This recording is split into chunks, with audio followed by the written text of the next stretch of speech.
Continuons avec vous, Giovanni. Donc là, on a commencé à détailler les éléments sur la chaufferie connectée. Est-ce qu'on peut donner à notre public les avantages d'une chaudière connectée, notamment sur des équipements récents? Là, Denis a commencé à donner des avantages par typologie d'utilisateurs, le bureau d'études, le chauffagiste, le copropriétaire. Mais là, si on se concentre, parce qu'on a plein de copropriétaires qui nous écoutent aujourd'hui, qui sont dans la salle aussi avec nous, c'est quoi les avantages d'une chaufferie connectée? Déjà, je pense qu'il faut rappeler la base, c'est-à-dire qu'aujourd'hui, le matériel existant sur le marché est extrêmement performant, mais pour ça, il nécessite une infrastructure très particulière. C'est-à-dire que, par exemple, les chaudières ont une très faible capacité en eau, donc on a besoin de mettre des postes de traitement d'eau. On a besoin également d'équiper la chaufferie d'une certaine manière pour optimiser la performance de la chaudière. À partir de là, Vous voulez dire, aujourd'hui, c'est comme une voiture de course, une chaudière. C'est-à-dire, c'est devenu un système complexe. Et donc, derrière, il faut avoir des systèmes aussi qui savent les gérer et qui savent gérer cette complexité. et donc ça remet en question la manière de gérer, de suivre l'installation. Pourquoi ? Parce que avant, on avait un matériel extrêmement performant dans le temps, mais pas en consommation d'énergie, parce que l'énergie n'était pas un souci premier. Aujourd'hui, il l'est. Parce que je ne vais pas rappeler aux copropriétaires qu'une chaufferie, entre l'énergie et la maintenance et les réparations, c'est un des plus gros budgets de la copropriété.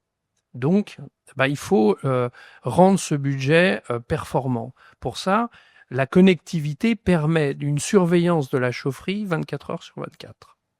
C'est-à-dire que si le technicien va pas être derrière son ordinateur à observer tous les jours, mais il va avoir des alertes, et sur ces alertes, il va pouvoir réagir. Soit réagir à distance, et ça c'est aussi un point essentiel, surtout dans Paris intramuros, compte tenu de la circulation, compte tenu du stationnement, compte tenu du coût également de circulation. Donc aujourd'hui, on va être beaucoup plus réactif par rapport à une chaufferie connectée, sur une chaufferie connectée. Ça, c'est un premier point.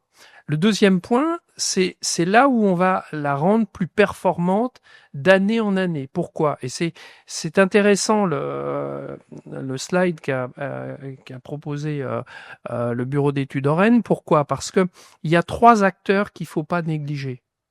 Il y a le maître d'ouvrage, bien sûr, parce que c'est lui qui est concerné au premier plan, la copropriété en elle-même. Il y a le chauffagiste parce que lui maintient l'installation, mais on a tendance à occulter le bureau d'études dans le suivi. Et ça, c'est dommage. C'est dommage. Encore faut-il que les bureaux d'études s'approprient ce système, ce qui n'est pas encore le cas à 100%. Donc pourquoi ces 3 acteurs sont importants ? Parce que c'est eux qui vont permettre d'anticiper des améliorations au fur et à mesure des années. C'est pour ça que même tout à l'heure, on présentera la régulation connectée. On a ce qu'on appelle une anticipation météo. Ça permet aussi, comme les temps sont très variables dans la journée, bien là, ça permettrait d'optimiser, là aussi, les coûts de consommation. Donc, c'est des choses importantes. Si je veux dire qu'il y a un gros avantage pour la copropriété et qu'elle s'approprie ce procédé, c'est aussi dans le DPE. Pourquoi ? Parce que là aussi, comme on va améliorer la performance du coût énergétique, la note énergétique, la performance énergétique du bâtiment va s'en ressentir. On va gagner combien en étiquette énergie Tout dépend où on se positionne, Ouais. parce qu'après, il n'y a pas que la chaufferie, il y a l'isolation, il y a les fenêtres. On se dit toujours, oui, mais remplacer ou rénover une chaufferie, ça a un coût. C'est vrai, ça a un coût important. Mais l'entretenir permettra aussi, d'avoir une longévité plus longue. C'est comme tous nos matériels électroménagers, si on les entretient bien, ils ont une durée de vie plus longue. Donc la chaufferie, c'est le même cas. Et c'est pour ça que, on l'avait dit d'ailleurs à la dernière table ronde, il ne faut pas négliger le coût de maintenance. Parce que le coût de maintenance est lié déjà à la qualité du prestataire, et il est aussi lié à ce qu'on a quand même un matériel sophistiqué aujourd'hui. Et donc, il faut aussi une certaine connaissance. Vous avez parlé de la formation, etc. Donc, tous ces paramètres sont importants. Vaut mieux investir dans un contrat peut-être un peu plus cher qu'à l'accoutumée pour avoir moins de réparations, moins de remplacement de pièces par la suite. Donc, je crois que c'est une nouvelle façon de réfléchir sur l'optimisation du coût énergétique d'une chaufferie, d'un immeuble. Sur l'obligation de raccordement en réseau de chaleur, on avait dit qu'on en toucherait un mot. Est-ce que Giovanni, Alexis, voulez... tiens, Giovanni, allez. Est-ce qu'il y a une obligation donc de se raccorder au réseau de chaleur aujourd'hui? Oui, c'est une volonté de la mairie de Paris, mais il y a des conditions. La première condition, c'est que le réseau de raccordement potentiel soit à moins de 60 mètres. On sait que la couverture du réseau de chaleur, elle se fait pas sur tout Paris. Il y a des zones très spécifiques, même si le réseau s'étend. Bon, il y a une difficulté en ce moment parce que il y a la fin de la concession avec Engie. Donc, pour l'instant, on est un peu dans l'expectative. Et cette expectative risque de durer jusqu'en 2027. Donc ça pose un autre problème. Donc ça permet aussi l'ouverture du mix énergétique, c'est-à-dire qu'il y a d'autres solutions qui vont se présenter, notamment le gaz entre autres.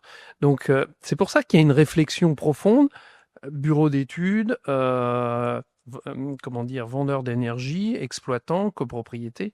Pour gérer ces projets, il faut associer plein de personnes différentes que sont les syndics et pas que. Hein. Est-ce qu'on peut rappeler finalement quels sont les acteurs importants et quels sont leurs rôles et comment mettre en mouvement cette copropriété? Déjà, le premier acteur concerné, c'est le copropriétaire.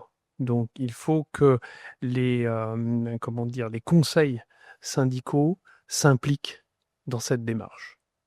Nous, on a fait une expérience avec GRDF à Neuilly. Quand le conseil syndical s'implique dans la démarche, c'est lui qui va être un petit peu le chef d'orchestre des différents acteurs. Donc le syndic, oui, parce qu'il doit être informé, puisqu'il a le mandat de suivre sa copropriété. Il va y avoir aussi les bureaux d'études. On a tendance à n'utiliser les bureaux d'études que lorsqu'il y a des travaux, mais eux aussi, ils peuvent avoir leur rôle à jouer dans le suivi des interventions. Il y a l'exploitant, bien évidemment, parce que lui, il va permettre d'améliorer le fonctionnement de la chaufferie. Donc, tous ces acteurs doivent travailler de coopération. Et pas sur une période d'1 an, mais sur la continuité du projet. Oui, donc le mot à retenir, là, ce qu'il faudrait dire, c'est que le président du conseil syndical, il doit pas appeler le syndic pour dire bon, occupez-vous de la chaufferie. Non, il doit prendre la main sur ce projet, gérer ce projet et être acteur de ce projet. Leader. C'est pour ça qu'on a donné une une page web de visibilité sur la chaufferie. Pas d'interaction, mais de visibilité à la copropriété pour qu'il puisse observer par lui-même et même proposer parfois des solutions d'optimisation. Pour résumer, donc, si on veut donner des chiffres à nos copropriétaires, c'est quoi l'investissement? C'est quoi les gains qu'on peut espérer en mettant en place un pilotage de sa chaufferie?